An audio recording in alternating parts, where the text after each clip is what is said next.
was singing earlier before both of you guys got on. I was singing the Christmas song because this microphone like really is good for like lowering your voice. So it was like the one was like Skadoo-bidoo-dup-dup.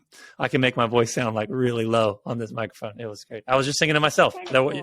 I wasn't even. I was just answering email, singing Christmas songs. Maybe that's our opening. Maybe it is. Welcome everybody. I hope maybe Ben can edit in. Now I'm losing my voice. I need to drink some water. It's hard. It's hard to go that low. All right, okay. Ben, you ready? Yeah, I'm ready. And I don't know. You always do it better. What is it? Rob, pay attention. It always goes in. And time for our personal check-in. Let's go. I know, but no, this part. Oh, this thing where you hold your hand up and you do the movie. There it is. And yep. And okay. Jess Aberhart. Well, we're back.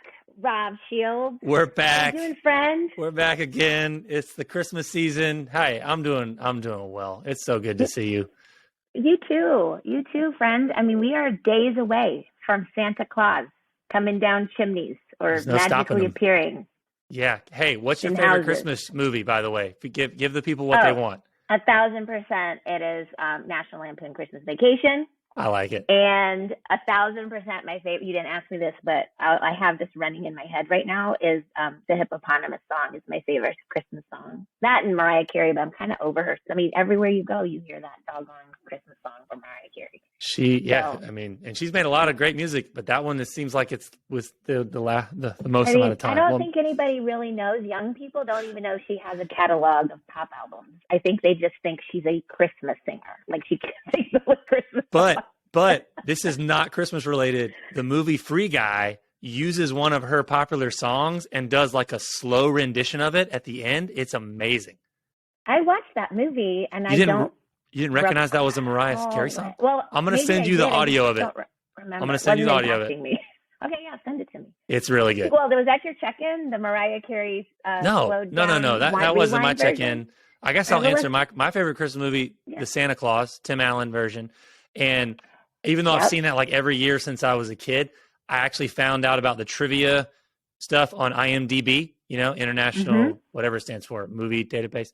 And you can go in and just like learn all this cool stuff about your favorite movies while you're watching. So I'll go on and watch it and like get all the behind the scenes stuff as you're watching, which is really fun. So I learned some cool stuff about my favorite Christmas movie that made it feel brand new. Yeah, you should do it. You should do it for National Lampoons. You'll probably find out some crazy stuff. Because Chevy Chase was a wild dude. Yeah, still is, I think. He probably was a handful on set. You probably learn all sorts of stuff. I'll ask you. I want to ask you about. I'm going to text you about that later. Like, what did you learn about Chevy Chase when you looked at it? It might mess me up. That's true. I have to wait till after Christmas just so I can recover till next year. Yeah, no, but my personal check-in is I'm coming in hot from my 4-year-old son's Christmas preschool pageant. So they did like they all dressed up in nativity characters. He was a sheep who went on strike. So everyone came out in costume and he refused to wear the sheep hat. I guess it was too embarrassing. And when he came out, they had hand motions, everything. 95% of the time, his hands were just in his pockets and just kind of like, so he's a pioneer. He's a Renaissance man. He's not an actual sheep because he's not going to be shepherded or corralled into doing anything that he doesn't want to do. So maybe he was not cast properly. He should have been like the star or a wise man or something. I don't know. No, he's a renegade. He's his own man. He's independent. He's a trailblazer. He's an innovator. Yeah. So what was that in the nativity? I guess Jesus. Should he have been baby Jesus? I think he should have been baby Jesus. Everybody thinks their kid should be baby Jesus in the nativity scene, right? I'm biased. Although, I'm thinking this actually should have been the case. Oh well, next year. There's always next year for baby Jesus. There's always next year. Hopefully he'll get there. He'll get there. Maybe, I don't know. This steered in a direction I wasn't prepared for when I was thinking about what I was going to share, but it was fun. It was fun. And hey, we're proud parents. Anything your 4-year-old does, your love, and it's over the moon. So I'll send you a text with a video of Well, producer Ben will get some fun video files that he wasn't expecting this time around, not just our audio clips for the interview. But oh man, I love that. How are you, my friend? How are you, friend? Tell us all the things. I kind of got already the Christmas movie. Is that it? And the song. Well, just it's my favorite season of the year. These are my favorite things. What are the favorite things? Oprah's favorite things. Jess's favorite things. Actually, I'm not like you prepared to go down this road because I should be thinking about. I don't have a whole list, but we are going. One of my favorite things of the holiday is to go take my mom and my son to the mountains. And so we are headed there. Fun. And we'll be back right before the holiday, so like right before Christmas morning. And we're going to Boone, so we're getting ready to head out and do that. So that should be fun. And my son got 4.0 in college. Whoa! So I'm a very happy camper because we're spending a lot of money to send him out of state. He came with the goods, baby. He came home with a 4.0. He's not messing around. So did anybody not break the news to him that he should set the bar low early in college and then exceed it? Like he's doing it the other way around. Rob, no one sets. No one set him up for those exercises. Stop! It's terrible advice. Don't tell my son that. The thing that I don't think he realizes is that his dad and I were fully prepared for like maybe all B's or him struggling a little bit because he's 45 minutes from Miami. He's out of state. And not like he's in the middle of Idaho. He's by Miami. And there's a lot going on besides the libraries. There's a lot going on besides the libraries. And so we thought, all right, he's going to take a little while for him to get adjusted and get into this routine. And this kid did the doggone thing. So we're proud of him. Man, he might be the most mentioned person on this podcast, because I feel like you came out the gate earlier seasons. We talked about him as a TikTok star. You and your mom. Right. I still love watching that video.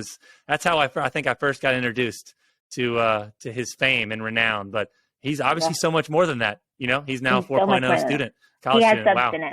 There's substance behind all of that 6'5" cuteness that he brings to the table. Yeah. Well, and speaking of not 6'5", but cuteness and sweet friends. Can we move it? Was that a good transition? Look at that. That was amazing. Usually I'm the one that does the bridge, and you just killed it. That's you. You got it from now on. You take that. We got our sweet friend Maggie Kane on. Maggie, you on and tell us how tall are you, girl? Girl, I'm 5'8". Okay, so we've got. But people say I'm actually 5'7". 5'7". Do you hear that echo? I hear an echo. I do. I'm wondering what that's coming from. Hold on. It's like Darth Vader. Maggie, say something. Say. Can you hear me? It's coming on her end. Yeah. Let's see. Uh-oh. Usually it mutes it automatically for people who aren't using headphones because you're not using anything. No. It's just laptop. Yeah. Keep talking, Maggie. Let me see if we keep hearing it. Maybe it'll. I'm so sorry. I need headphones.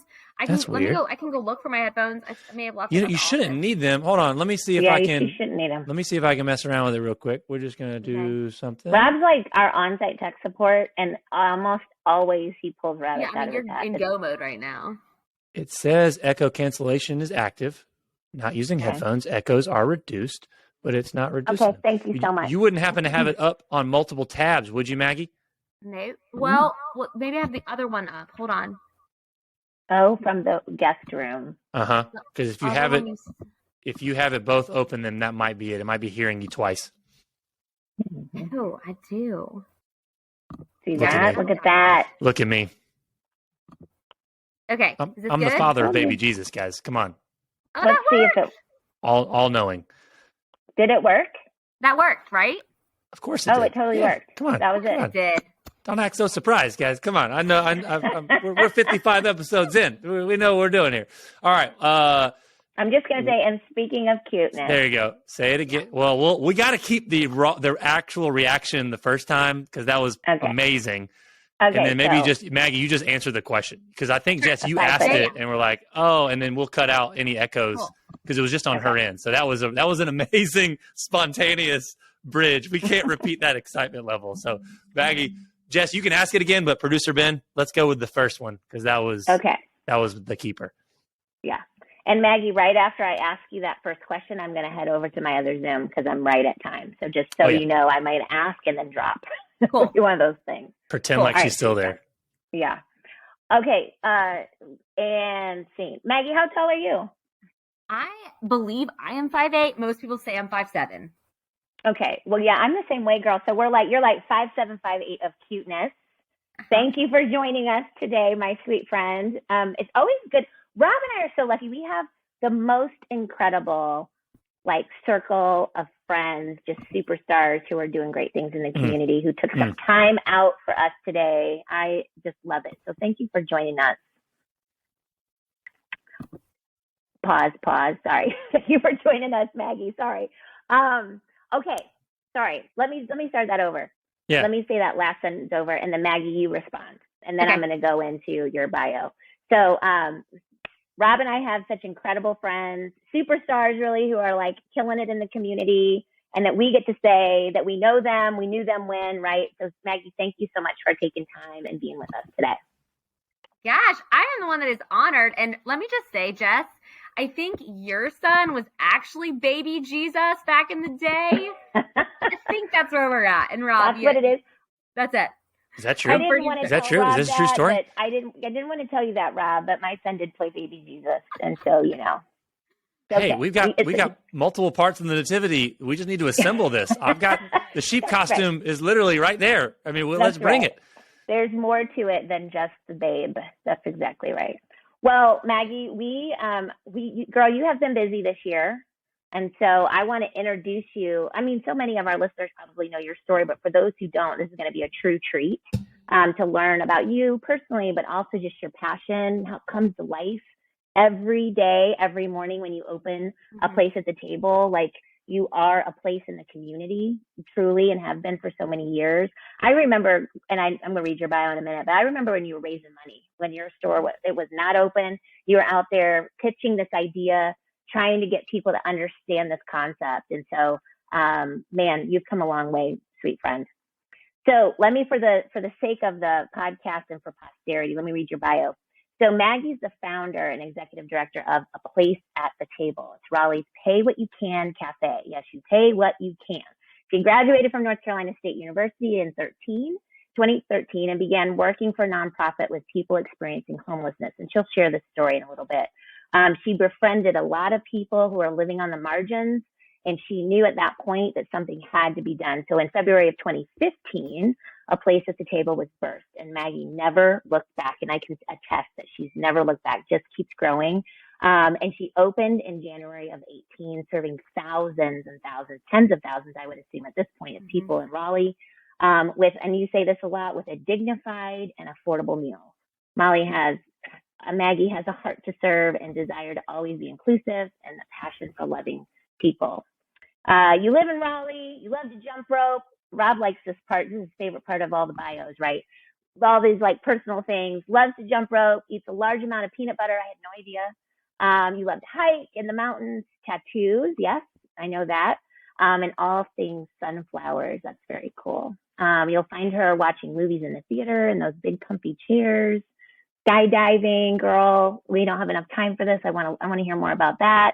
And breaking away for 2-day weekend trips, which I love to hear because I'm a big advocate of self-care, and I love that you do that. It's important. So, friend, why don't you kick us off and tell us about your story and what led you to this work? It's extremely inspiring, and so I love to hear you tell this. So take it away, friend. Jess. Thank you. Thank you, Jess and Rob, for having me. I am honored to be here.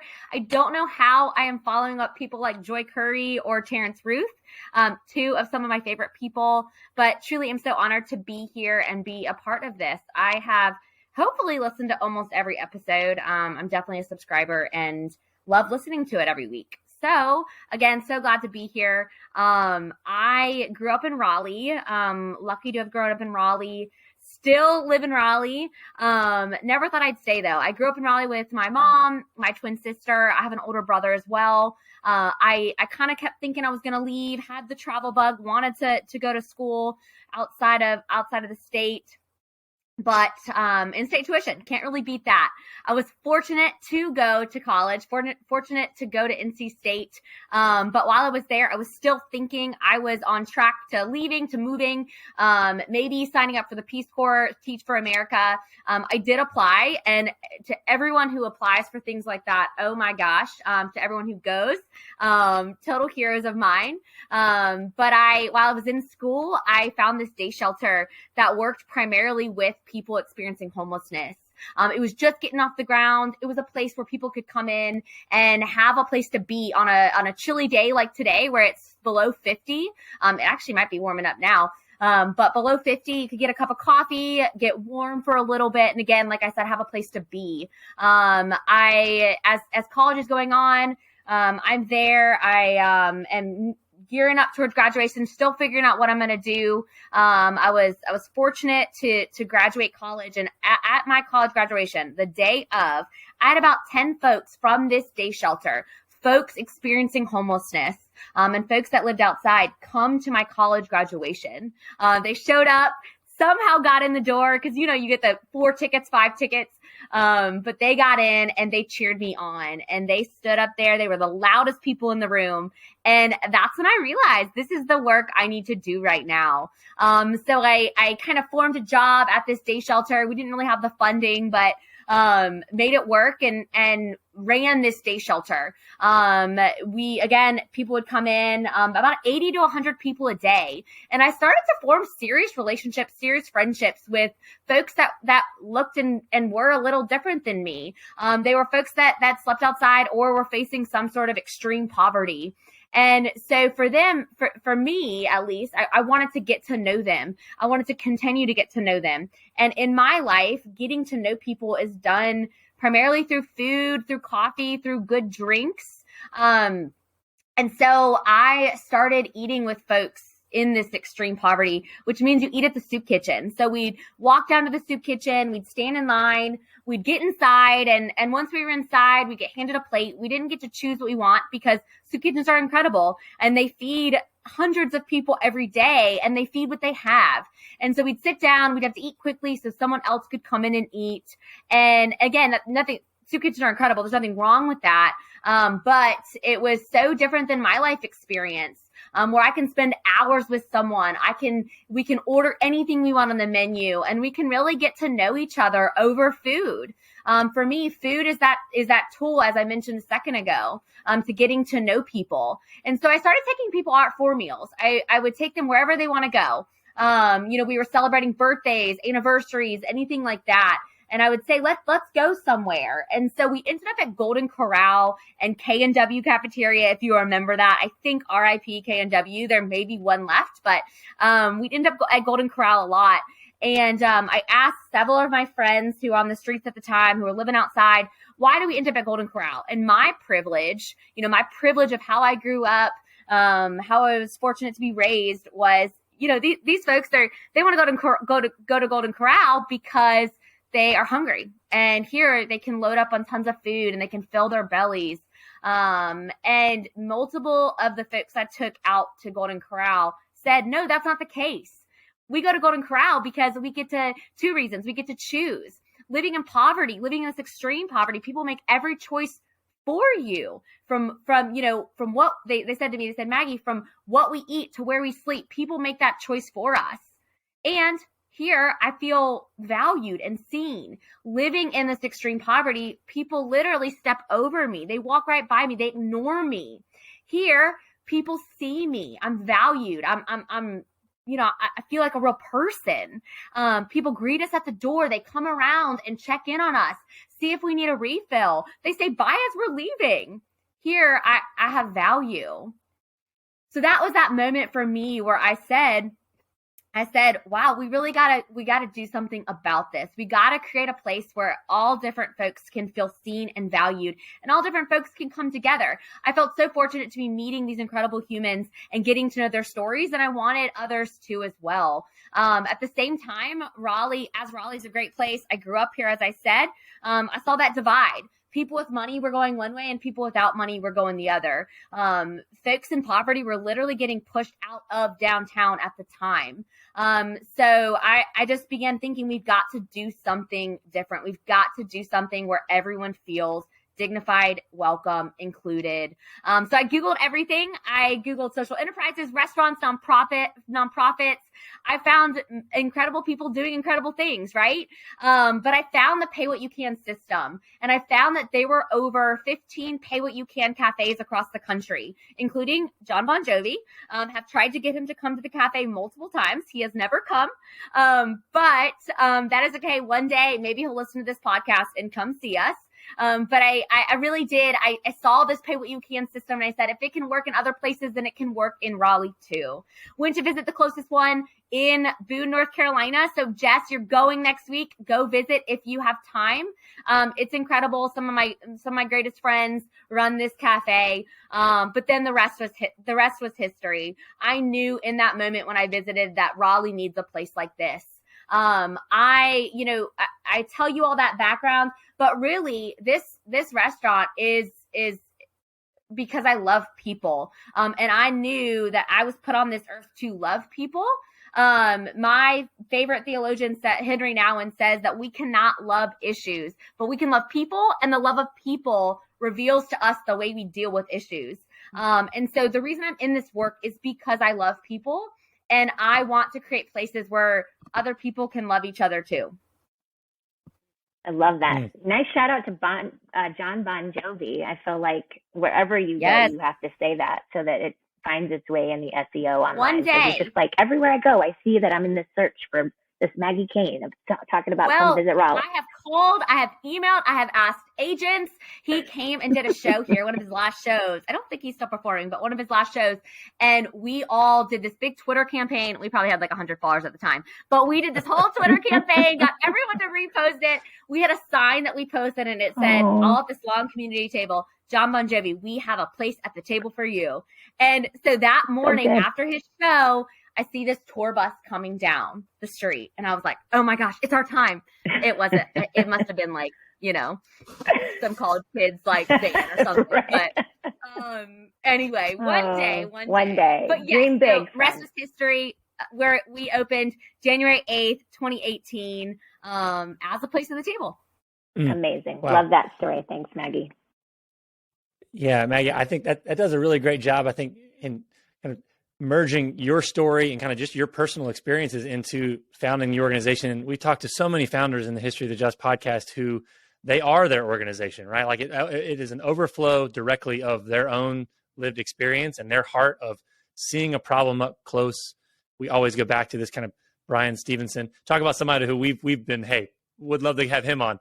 Maybe we can pitch them together. Maybe we'll pitch them for each other. Like, hey, Brian, come hang out with John Bon Jovi. We've already got him booked. And we'll say the same thing to the other one. And it'll be, we can do a Twitter campaign to combine both of our 100 followers. Okay? I think that's 100% should be how we spend the rest of our holiday. Yeah, that's right. 100%. Yeah. But so that gets you to 2018. Yes. And there's a lot of layers of this story, right? Because talk about running a restaurant in COVID. I want to get to that because that is an industry that has been disrupted in any number of ways, let alone a nonprofit pay what you can model during COVID. That's part two of this question. Part one is I'd love for you to fill in the gap, right? So you experiencing the problem, wanting to start the organization, getting you to launch the restaurant. All right, that's getting you to 2018. Before we get to March 2020 and all the pivoting you've done, I want to talk about the in-between and just a little bit about what the model looked like to experience in the early years. There's so many models of giving handouts around food distribution for people in need. Yeah. And many of them are still active. You mentioned that pay what you can model. There are many around, but there are far more handout models. Yeah. We're 4 days away from Christmas. We're on the heels of Thanksgiving, right smack dab in the middle of a holiday season where the volume on handing out food through nonprofits is really turned up significantly, right? I mean, that's when people think about nonprofits and the holidays, the image they probably think of is handing out free turkeys, right? I mean, that's kind of that's one of the biggest metaphors that there are symbols or visual images people have. So in the middle of all that backdrop, you use language like it's time to reinvent how we feed those in need. And your story about Golden Corral and your friends in poverty touches on that a little bit. I'd just like for you to lean in a little bit more into that in the early years. Can you elaborate on what you're reinventing and what you started to reinvent kind of 2018 up until the pandemic, how you saw that play out, and really what did that kind of reaffirm this idea and this hypothesis you had? Did it come up against challenges? Just kind of walk us through years 1 and 2. Yeah, absolutely. Thanks for that question. So I will go ahead and throw this out there that one of my biggest regrets is I have a TED Talk. I'm really lucky to have been chosen to do a TED Talk in Cary, North Carolina. But one of my biggest regrets is that I called it Soup Kitchen 2.0, which there is nothing wrong with soup kitchens. And I hate that has a play on soup kitchens, and that was never my intention at all. There's nothing wrong with soup kitchens. They're incredible. They are a handout, and people need food. If we have seen now, we see even more people are hungry and hungry and hungry. So we are in no way slashing soup kitchens or handouts. They are wonderful. We are just doing something a little different. So for us, when you walk into a place at the table, when you walk into 300 West Hargett Street, you see a normal restaurant. We look like any cafe you may go to. We look like any restaurant that may be your favorite for lunch, to go with friends. We look and feel like a regular restaurant. You hear good music. You were talking about Christmas music this morning. One of my baristas was playing the Mariah Carey, the Spotify Christmas playlist, and it was not Mariah Carey, Jess. It was Ariana Grande. I didn't know she keeps Christmas coming up songs. in this conversation. We're just name dropping. We're shamelessly. We're trying to get some celebrity guests coming on. I will say her Christmas song isn't as good as Mariah Carey's. But you hear good music, you smell good food. You wouldn't know we're a nonprofit restaurant or pay what you can until you get up to the register. And you see a full menu, and you see that all prices are suggested prices. So what that means is folks can pay the suggested price. They can pay more and pay it forward for other people. They can pay less because we know some weeks are harder than others, and all you can do is just pay a couple dollars. Or people can volunteer for their meal. So we believe instead of a hand up, we're a hand instead of a handout, we're a hand up. So everyone can take part in it. Whether you're dining there, volunteering, eating, whatever works for you, donating, you get to take part in this cafe. We really believe we've become Raleigh's community cafe, where again, everyone can take part in it.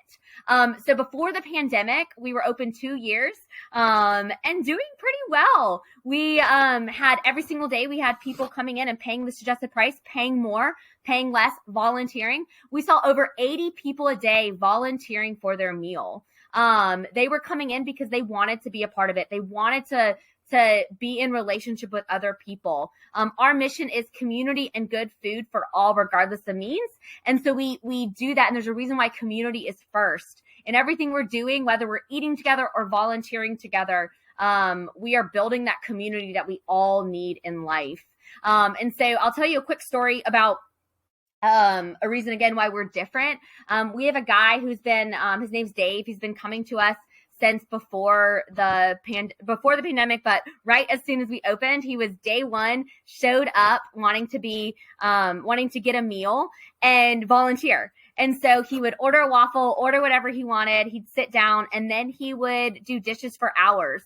And so as he is doing dishes, he's not really saying much. Couple months go by, he starts talking more and more months go by, and then you can't really shut him up. He's making friends with everyone. He really is there. Some days he didn't even eat. He really is there for the relationships, for the people. He was a part of our team. Pandemic hits, and I know we'll probably get into this in a minute, but pandemic hits, and we don't see him at all because we turn to all curbside and do only takeout, and we do not see Dave at all. He does not come by. And then as soon as we reopened, post-pandemic, well, we're still living in this pandemic, but as soon as we reopened, Dave shows back up and he starts volunteering again. Some days he eats, some days he doesn't, right? So that is what we were doing. We are creating a place for people to feel like it is their family, that they are welcome. As soon as anyone walks in the door, we are hugging you, we are loving you. You are a part of the table family. Wow. I love that story about Dave. That's a perfect example of what you've built. So organically, I'm sure it's a big surprise, and not a surprise, but these stories, you can't be sure what the impact you'll have until you can put a name on it and see someone like Dave just enjoy the family that you've created and that your whole team has created, Maggie, and he's part of that. So you're talking about this impact of COVID. It was on my mind. You personally and A Place at the Table were on my mind right when COVID hit, because I just kept thinking about the stories and the headlines. What is that impact, particularly for a model that is so distinct and so unique as yours? Like how does it affect you all, and how different would that impact be? So talk to us, and I know you have some stats because I asked you a while back, like what the numbers were. And then I'd love to hear that, because I think people don't understand the impact and some of the sacrifices that you had to make. And in particular, the decisions that you had to make. So as a leader, as a founder, you have to sit with these sort of choices, these crucible moments, and you have to ask yourself, well, what's in the best interest of those that we serve, and make sure that we can keep our doors open to continue to serve. So why don't you talk about the impact, but then also like maybe talk to us about those quiet moments that you had for your leadership, like those decisions that you had to make, and how you were able to navigate that. Sure. Yeah, absolutely. Thanks for that question. COVID was really hard on everyone, and it was definitely hard on our team, on our cafe. People don't get into the restaurant business because they want to make a lot of money, because they want to have a good quality of life, right? You got to really love it. And restaurants were hit hard during the pandemic. So as I said, we shut down. We did not close.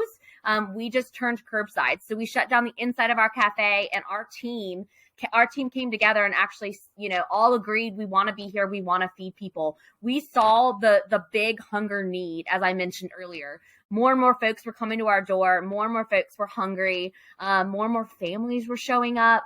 And we really knew we needed to stay open to feed people. Ironically, we became the soup kitchen because the soup kitchen shut down for a while to reevaluate.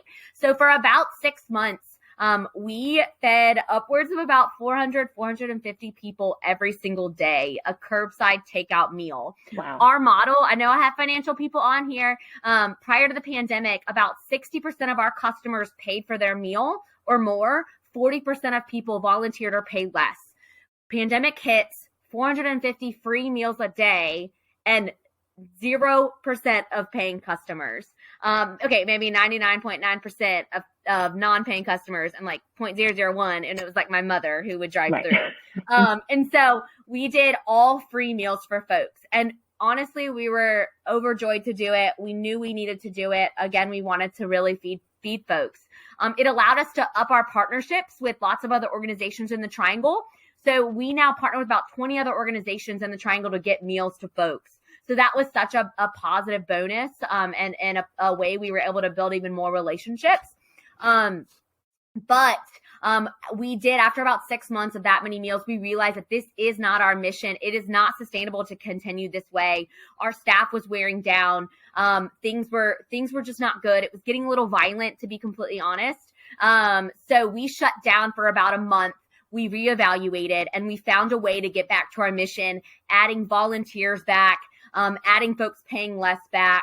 And so we reopened about a month after that, and have been great ever since. We're inside, we're thriving. We're really still feeding a ton of people, as well as even more importantly, providing a place that the Daves of the world really feel welcome. I'd say, so you also asked me, what I learned throughout this time about myself, and then maybe about my leadership. I guess I'd start with what I learned about myself. And this may sound super simple, but life is really short. I definitely learned that. I have been going. Jess, you've known me for years. I have not stopped. And I just, during the pandemic, my dad actually passed away of COVID. And I normally wouldn't bring this up, but his funeral was, about 2 months ago. And while we certainly had our challenges, it made me realize that life is so short. I've spent so long pouring into work and only work, that I know that I don't want to miss another birthday. I don't want to miss another friend's wedding or big life moment. If this pandemic has taught us, it's taught us that life is short and that we've got to live each day because we never know what's going to happen. And that life is about our people, and it's about spending time with your people. So the work will always be there, but your people won't. So I think that's what I learned about myself. And I'm definitely making more time for myself. And we mentioned earlier that, self-care, I'm definitely trying to prioritize that. I think I rewrote the bio post-pandemic. So it was not like that before. But as for leadership, I think that leadership's such a privilege, and I feel that way. I feel like you have to be the leader that you want your team to be. So what you're asking your team of, if I'm asking my team to take time off, I gotta take time off. So I think the second thing is that the team comes first. My team, a Place at the Table's team, which now we have 20 employees, which is wild, is why Table works. It's why we were able to do what we do. When from day one of the pandemic, I sat down with all of them and I said, we will close right now if you guys do not feel comfortable, right? I sat down with everyone and asked, be honest. Should we be open? Should we not? All 20 folks said, we have to be here. And all 20 of my amazing staff have big ideas and better ideas than I do. We have a great human on staff. His name's Devon. He's 23 years old. He's brilliant. He has this dream of working with kids in the school system and teaching them life skills. He's taught me that over the past 6 months. He's taught me so much and changed the way that we do things. He's challenged me to make Table better, to make it more dignified. And so I just feel like my leadership, I've learned that it's better when you work with your team. It's better when you truly listen and step back and listen to the great ideas that other people have. So I think many more things I could keep going, but I know that we don't have all day. I love that, Maggie. Honestly, I'd love to lean in more on that and pull that thread. You kind of talk about preserving the dignity of people, the dignity of those you serve, being more people-centric in your own leadership, in how you serve your own team, and how necessary just people are that fuel the mission. And it's not, people are not they're not a means to an end, and that you just use them up to get to a greater good. No, they're the end game, and they're what matter, yep. Right? And if you lose sight of that, you can end up, I've heard it said, you can end up being a vampire, right? Where you're just you're sucking the blood of people, at their expense to get done what you want to get done. That's not really a Christmas themed metaphor, but that's the one that came to mind. Sorry, it's a couple months after Halloween, but dignity. Yeah. Let's talk about it. So one, this is really a hot button topic in the sector that you're in, right? And by sector, I don't mean nonprofit, but just like the food industry, the nonprofit food industry, because that's a common critique of food-based nonprofits, is that it can, now I say can, right? Can create a dependency that diminishes dignity. When you're talking about handouts, so like just over and over again, just making maybe making assumptions about people that they can't bring anything to the table, right? And that they can only receive. Yeah. And then we just need to do that over and over again. If you do that, that can diminish dignity. You're tackling the problem of hunger and food insecurity through an intentionally different approach. My question to you is, does that issue still pop up? Even though you're trying to combat it, this is the lens. You're trying to change the lens. And man, changing lenses when people are used to a certain way, maybe they got their last meal at a place that diminished their dignity. They're bringing in that worldview to a place at the table. They're coming to Hargett Street with that, whether you have the best of intention or not. So my question is, does it still happen? And if so, how have you addressed that? How have you combated it? Because I imagine it's not just because we say we put dignity on the wall, this isn't an issue. So that's the first part of the question. And the second part is like, what's the vision that you're working towards for the people that you serve, for people who are in material poverty, to move past where they are, so that this isn't something where they have to come and eat there for free forever? Mm-hmm. What is your goal, and how do you get them there? Yeah. Great question. I love this question. And super honest, super transparent. We notice every single day things that we are doing that is not ensuring dignity of folks. And we try to own it. We call each other out on it. We talk about it as a staff. We actually shut down quarterly. We pull the team together. We talk through what's working, what's not. We talk about how we can make this place more dignified, how we can do this work better. And again, like I said, we call each other out.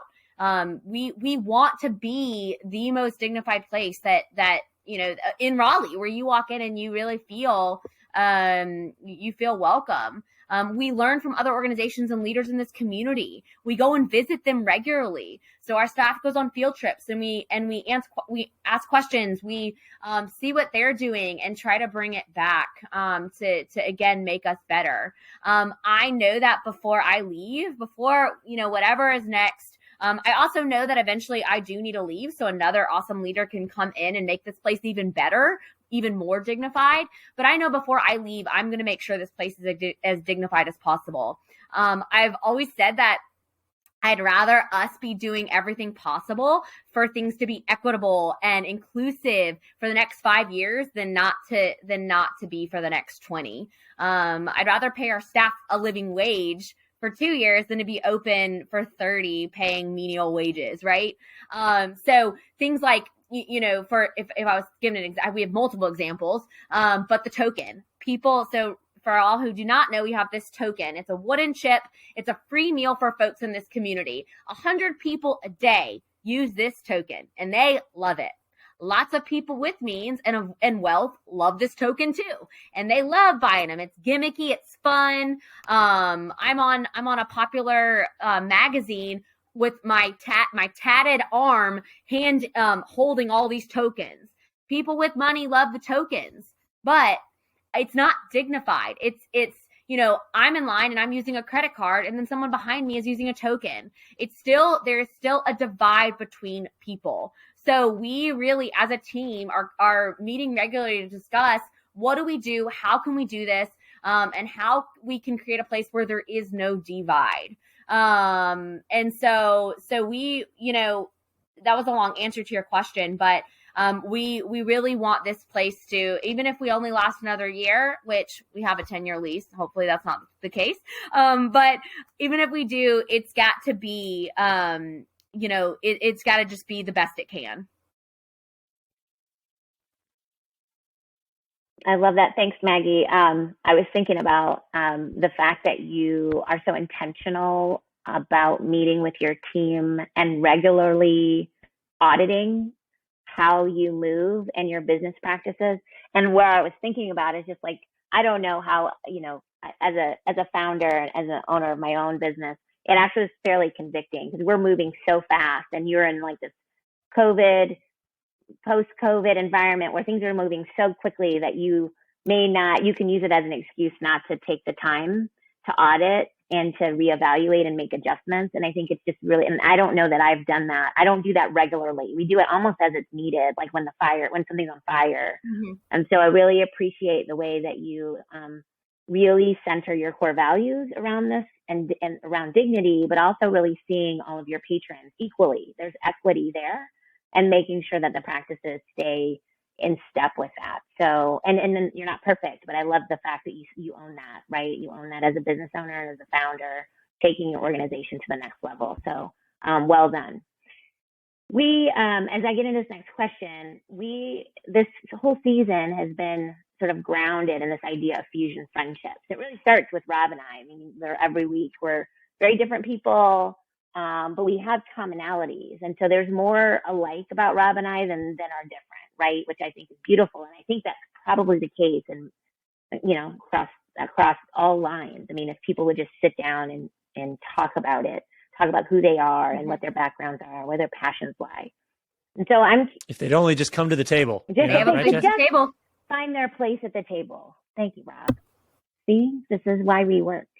So Maggie, I would love to hear, because I bet you have so many examples of this. In fact, I can think of some. But you have so many examples of this, right? A fusion friendship. Yes. Where there's differences, but your passions align you. So just maybe share one Yeah. Every day, all day, with so many people. It's incredible. I actually have one of my staff is a good friend of mine, and every day we end up talking on the phone at the end of the day. Did you remember what this happened? Do you remember what this person said? But so I actually have two, because I didn't answer the last question you had. I skipped over it by accident. But to your point about, what is next for folks, is similar to this. This just reminded me of it. We have this guy named Howard. I've known him for about 10 years, actually, because again, I've been lucky to do this work, working with people on the streets for 10 years. And while we don't just see just folks on the street, obviously, Howard is one of those guys. He's one of the guys that has lived in a tent for the past 30 years, and he is okay with it.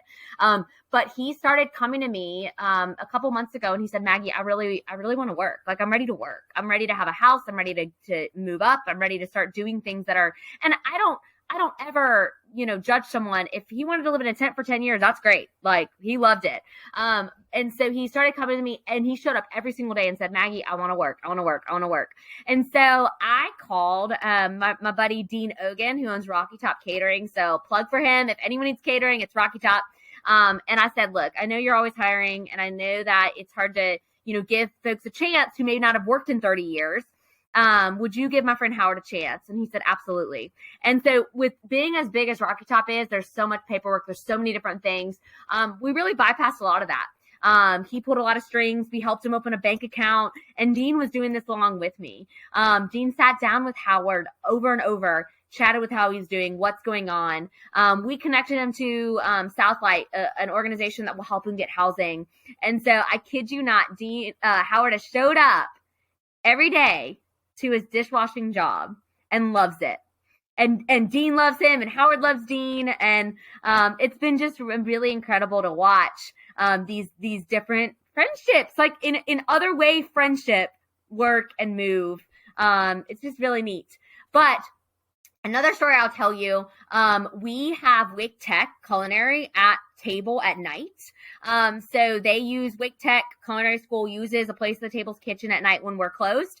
And that's been a cool partnership and relationship to have. It's making culinary accessible to everyone. Wake Tech is way out there, right? It's like, feels like you got to hop on 4 buses to get out there.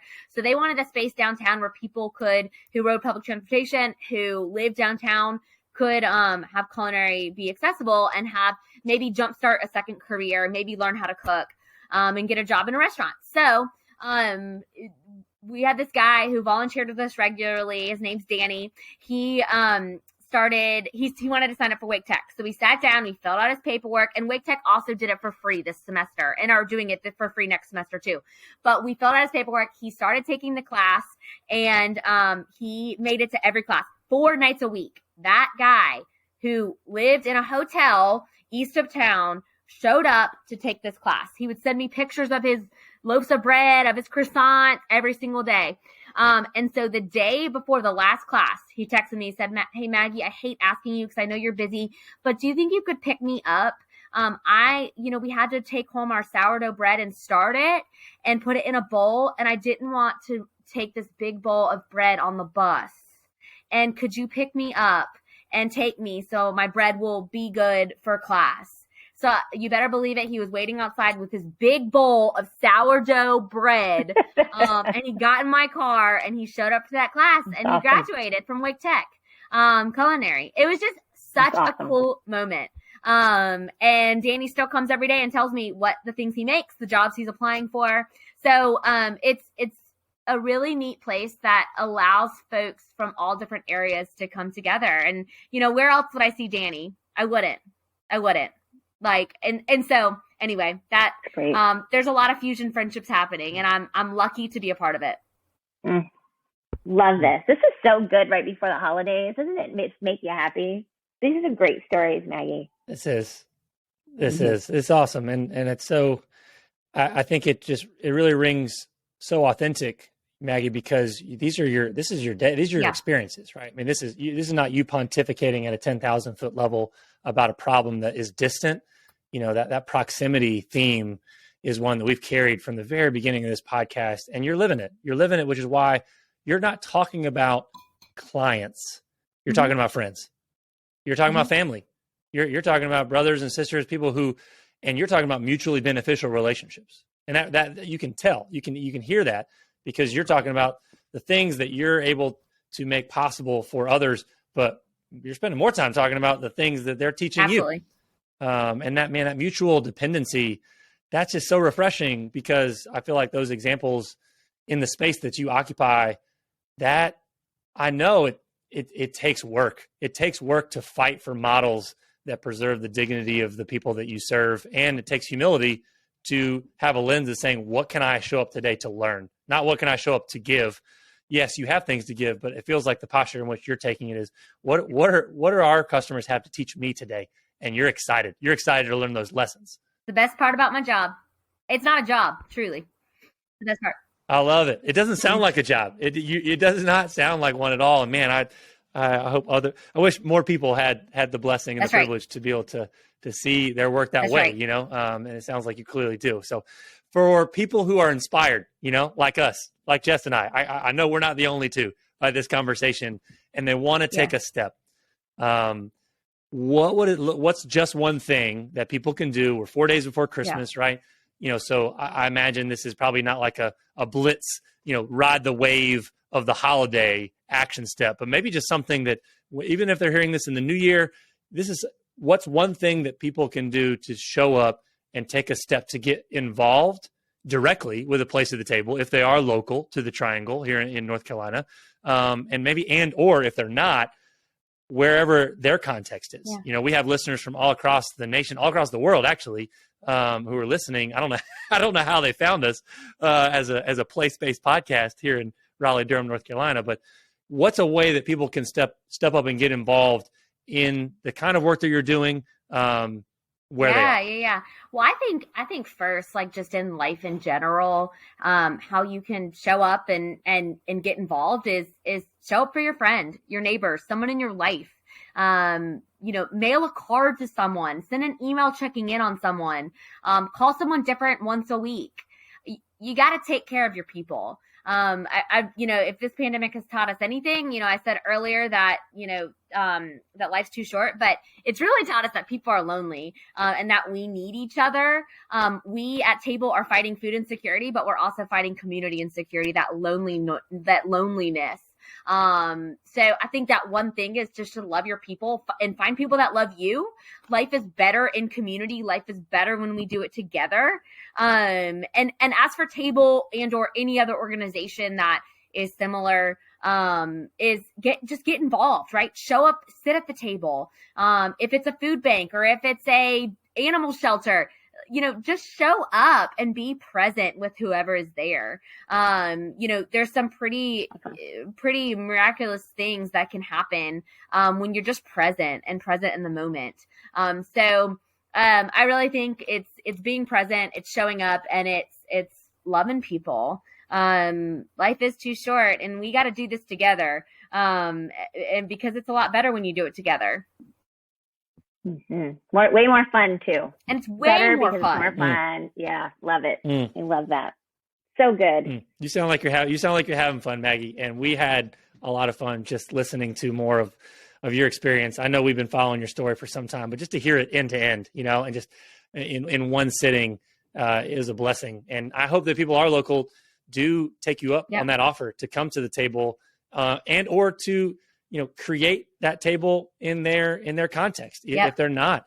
And anyone can, it's like, I'm not trying to do you a disservice, but like what you're doing isn't something that others can't do. Right. I mean, like you are uniquely you. Nobody can be a Maggie Kane, but don't try to be a Maggie Kane, but they can take the values you're upholding and they can replicate them in their context, which is really inspiring because it's not something that people can just listen to this and be like, wow, that's good for her, but I could never be like that. Right? And you can call me and I'll help you. I'll give you all the documents. I'm not going to come open a Pay What You Can cafe in your town, but I will. When you're not rocking out backstage with John Bon Jovi, right, and Mariah Carey, you'll take the call unless you're on stage. Unless they pull you out for that solo, then you might have to call them back. I would still take the call. Look at that commitment. Okay, all right. Love it. We'll have to find if that ever happens. We'll test you. But I don't know. I think it's happening to Jess right now. So I'm just cheering her on. I think, Maggie, the one thing you and I both agree on is, of the three of us, the person that's more likely to happen to is Jess Abrams. Right? I mean, like, if someone's getting pulled up on a Mariah Carey floor, it's not going to be me. I'm at the bottom of that list, but I think Jess is at the top. Rob, if your son is baby Jesus next year, you may be top of the list. Oh, that's true. That's true. It's all there. We go. Coming back full circle. Maggie Kane. Thank you. Thank you so much, friend, for being a guest on the Jess podcast. It was a privilege.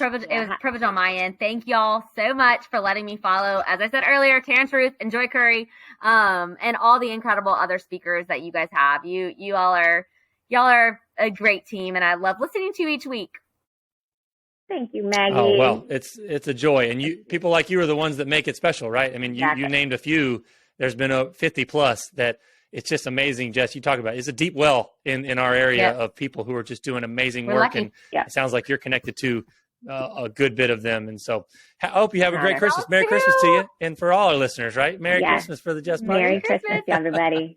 All right. Thank you.